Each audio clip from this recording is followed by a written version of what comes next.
ಚಿಂಗ್ಮೈಯಲ್ಲಿ elephant jungle sanctuary ಅಂತ ಇದೆ, ಅಲ್ಲಿ ನಾವು ವಿಸಿಟ್ ಮಾಡೋದು. ಅದು ಕಂಪ್ಲೀಟ್ ಡೀಟೇಲ್ ಈಗ ಕೊಡ್ತಿದ್ದೇನೆ. ನೋಡಿದೆ ವೆಬ್ಸೈಟು ಮತ್ತು ಅಲ್ಲಿ ವಿಸಿಟ್ ಮಾಡಿದೆ. ಆ ವಿಸಿಟ್ ಬಗ್ಗೆ ಕಂಪ್ಲೀಟ್ ಡೀಟೇಲ್ ಕೊಡ್ತೇನೆ. ನಾನು 1900 ತಾಯಿ ಬಾತ್ ದಿವಸಕ್ಕೆ ಕೊಟ್ಟೆ. ಅವರು ಬಂದರು, ನನ್ನ ರೂಮಿಗೆ ಬಂದು ಕರ್ಕೊಂಡೋಗ್ಲಿಕ್ಕೆ ಒಂದು ವ್ಯಾನ್ ಬಂದು ಕರ್ಕೊಂಡೋದ್ರು. ನಾನು ಚೆನ್ನಾಗಿ ಕರ್ಕೊಂಡೋದ್ರು. ಅದು 1.5 ಗಂಟೆ ದಾರಿ ಕರ್ಕೊಂಡೋಗಿ, ಮತ್ತು ನಾನು ಆ್ಯಕ್ಚುಲಿ ಆನ್ಲೈನಲ್ಲಿ ಬುಕ್ ಮಾಡ್ಬೋದು.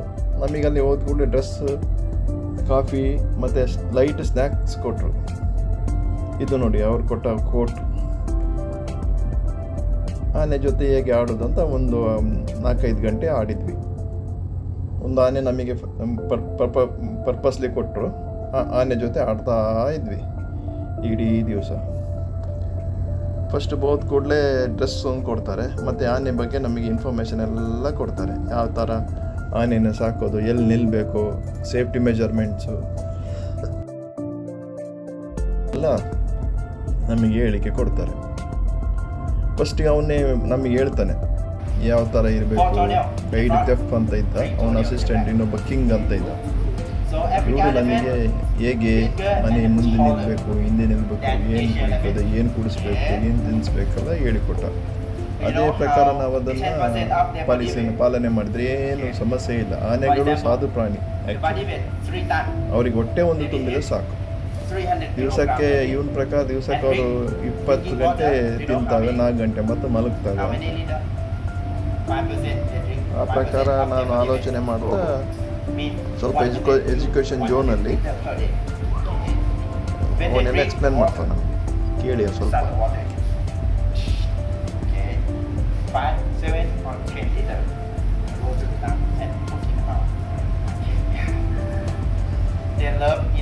ಅವನ ಪ್ರಕಾರ ಅದು ಸಾಧು ಪ್ರಾಣಿ, ಹೇಗೆ ಅವ್ರ ಜೊತೆ ನಡತೆ, ಅವರು ಅನಾಟಮಿ, ಅದರದು ಕಿವಿ ಹೇಗೆ, ಕಣ್ಣು ಹೇಗೆ, ಆ ಬಗ್ಗೆ ಎಲ್ಲ ಎಕ್ಸ್ಪ್ಲೇನ್ ಮಾಡಿದ.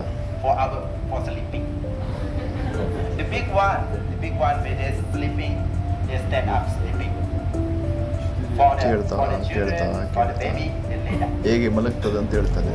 ಸಣ್ಣ ಪ್ರಾಣಿ ಅದು, ದೊಡ್ಡದಾದ್ರೆ ನಿಂತ್ಕೊಂಡೇ ಮಲಗ್ತದೆ ಅಂತ ಹೇಳ್ತಾನೆ.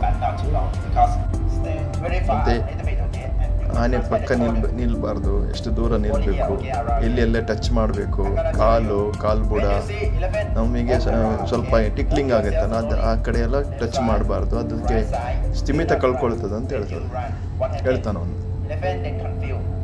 ಅದಕ್ಕೆ ನನಗೆ ಗೊತ್ತು, ಒಂದು ಮಾವತನ ಕೈಯಲ್ಲೊಂದು ಅಂಕುಶ ಇರ್ತದಲ್ಲ, ಅದು ಅಲ್ಲೇ ಇಟ್ಟಿರ್ತಾರೆ ಅವರು. ಕಿವಿ ಎಳೆಯೋದೆಲ್ಲ ಮಾಡ್ತಾರೆ, ಮೋಸ್ಟ್ಲಿ ಅದೇ ಇರಬೇಕು.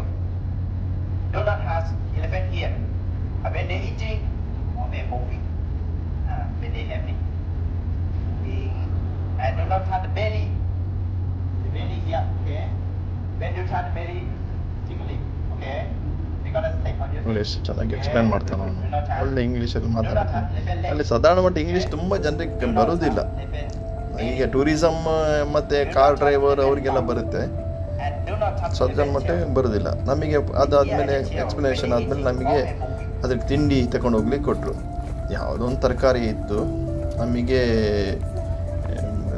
ಸಿಹಿ ಕುಂಬಳ ಕೊಟ್ಟರು. ಅದ್ರ ಜೊತೆ ಫ್ರೆಂಡ್ಶಿಪ್ ಮಾಡಿಕೊಡೋದು. ಈಗ ಆನೆ ಜೊತೆ ಫ್ರೆಂಡ್ಶಿಪ್ ಮಾಡಲಿಕ್ಕೆ ನಮಗೆಲ್ಲ ಎಕ್ಸ್ಪ್ಲೇನ್ ಮಾಡಿದರು. ಇನ್ನೊಂದು ಆನೆ ಜೊತೆ ಕರಿತಿದ್ದೆ ನೋಡಿ, ಆನೆ ಬಾ ಬಾ ಬಾ ಅಂತ.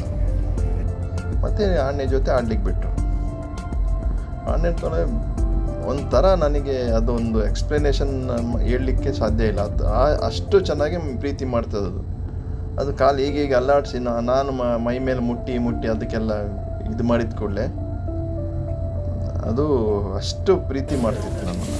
ಆಮೇಲೆ ಅದಕ್ಕೆ ನನಗೂ ಧೈರ್ಯ ಬಂತು. ಅದ್ರ ಬಾಯಿ, ಕೈ, ಕಿವಿ ಎಲ್ಲ ಮುಟ್ಟಿದೆ. ನಾನು ಏನು ಮಾತಾಡಲಿ, ಅದ್ರ ಪಾಡಿಗೆ ಅದು ಇತ್ತು, ನನ್ನ ಪಾಡಿಗೆ ನಾನಿದ್ದೆ.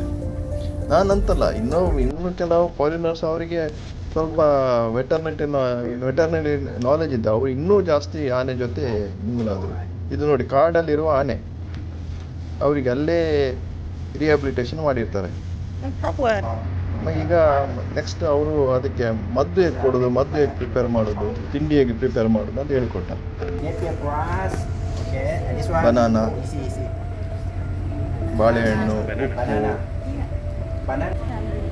ಹುಣಸೆ ಹುಳಿ, ಇವನ ಕೈಲಿ ಹುಣಸೆ ಹುಳಿ ಮತ್ತು ಸ್ವಲ್ಪ ಅನ್ನ, ಬೆಂದ ಅನ್ನ, ಅದನ್ನೆಲ್ಲ ಹಾಕಿ ಜಜ್ಜಿ ಸ್ವಲ್ಪ ಎರಡು ಕಡೆ ಮಾಡ್ತಿದ್ರು. ಒಂದು ನನ್ನ ಕಡೆ, ಒಂದು ಆ ಕಡೆ. ನಮ್ಮ ಕಡೆ ನಾವು ಇಷ್ಟೆಲ್ಲ ಇದ್ದರು, ಅವ್ರ ಜೊತೆ ಮಾಡ್ತಿದ್ವಿ. ಮತ್ತು ಉಳಿದವ್ರು ಆ ಕಡೆ ಮಾಡ್ತಿದ್ರು. ಇದು ನೋಡಿ ಅವ್ರು ಕೊಟ್ಟ ಡ್ರೆಸ್ ಎಲ್ಲರೂ ಮಾಡ್ತಿದ್ವಿ. ಜೆಂಟ್ಸ್ ಎಲ್ಲ ಈ ಕಡೆ ಇದ್ವಿ, ಲೇಡೀಸ್ ಎಲ್ಲ ಆ ಕಡೆ ಇದ್ವಿ. ಉಂಡೆ ಮಾಡೋದು, ಸಣ್ಣ ಉಂಡೆ ಮಾಡೋದು. ನಾವು ಒಬ್ಬರು ದೊಡ್ಡದು ಉಂಡೆ ಮಾಡಿದ್ರು, ಅದು ದೊಡ್ಡದಾಯ್ತು ಸಣ್ಣ ಮಾಡು ಅಂತ ಅರ್ಧ ಮಾಡಿಸಿದ್ವಿ. ಅರ್ಧ ಮಾಡಿಸಿ 10 ಉಂಡೆ ಮಾಡಿದ್ವಿ. ಒಂದು ಆನೆಗೆ ಒಂದೊಂದು ಕೊಟ್ಟು, ಅದ್ರ ಜೊತೆ ಮೆಡಿಸಿನ್ಸ್ ಹಾಕ್ಸಿದ. ಈಗ ಆನೆಯನ್ನು ಒಂದು ಕೊಳಕ್ಕೆ ಕರ್ಕೊಂಡು ಹೋದ್ರು, ನಮ್ಮನ್ನೆಲ್ಲ ಅಲ್ಲಿ ಬರ್ಲಿಕ್ಕೆ ಹೇಳಿದರು. ಆನೆ ಸ್ನಾನ ಮಾಡಿಸೋದು 2 ಥರ ಸ್ನಾನ. ಒಂದು ಅದ್ರ ಜೊತೆ ಕೊಳಕು ಮಣ್ಣಲ್ಲಿ ಸ್ನಾನ, ಮಡ್ ಬಾತ್ ಅಂತ ಹೇಳ್ತೀವಲ್ಲ ಅದು. ಈಗ ನೋಡಿ ಇವರೆಲ್ಲ ಮಡ್ ಬಾತ್ ಮಾಡ್ತಿದ್ರು. ನಾನು ಡ್ರೆಸ್ ತಗೊಂಡು ಹೋಗಿರಲಿಲ್ಲ, ಅಂದರೆ ಸ್ವಿಮ್ಮಿಂಗ್ ಸೂಟ್ ಇತ್ತು. ನನಗೆ ಒಂಥರ ಇವರೆಲ್ಲ ಡ್ರೆಸ್ ನೋಡಿದ್ಕೊಂಡು ನನಗೆ ಏನು ಡ್ರೆಸ್ ತಗೊಂಡೇ ಹೋಗಲಿಲ್ಲ ಅಂತ ಆಯಿತು. ನನ್ನಷ್ಟಕ್ಕೆ ನಾನು ಫೋಟೋ ಶೂಟ್ ಮಾಡ್ತಾಯಿದ್ದೆ. ನೋಡಿ, ಆನೆಗಿಂತಲೂ ಇವರು ಚೆನ್ನಾಗಿದ್ದಾರೆ. ಒಳ್ಳೆ ರೀತಿಯಲ್ಲಿ ಮಡ್ ಬಾತ್ ಮಾಡ್ತಿದ್ದಾರೆ. ಕೆಲವೆಲ್ಲ ಹನಿಮೂನ್ ಕಪಲ್ಸ್ ಎಲ್ಲ ಬರ್ತಾರಲ್ಲ, ಅವ್ರು ಗಮ್ಮತ್ತು ಮಾಡ್ತಾರೆ ಆನೆ ಜೊತೆ. ಮತ್ತು ಇವರೆಲ್ಲ ಸ್ವಲ್ಪ ಒಂಥರ ಊರೆಲ್ಲ ಬಿಟ್ಟು ಬಂದು ಇಲ್ಲಿ ಗಮ್ಮತ್ತು ಮಾಡಿ ಬಂದವರು. ಅವ್ರು ಒಳ್ಳೆ ರೀತಿ ಆನೆ ಜೊತೆ ಮಿಂಗಲ್ ಆಗ್ತಾರೆ. ನಮಗೊಂದ್ಸಲ ಇಂಡಿಯನ್ಸ್ಗೆಲ್ಲ ಸ್ವಲ್ಪ ಹೆಸಿಟೇಟ್. ಆಮೇಲೆ ನಾವು ಬಂದ ಹೋಟೆಲಿಗೆ ಬಿಟ್ಟರು. ನನಗೆ ತುಂಬ ಖುಷಿ ಆಯಿತು ಮತ್ತು ಈ ಟ್ರಿಪ್ ಮಾತ್ರ. ಒಂದು ಆನೆ ಜೊತೆ ಹೇಗೆ ಹೋಗೋದು ಬರೋದೆಲ್ಲ. Thank you for watching.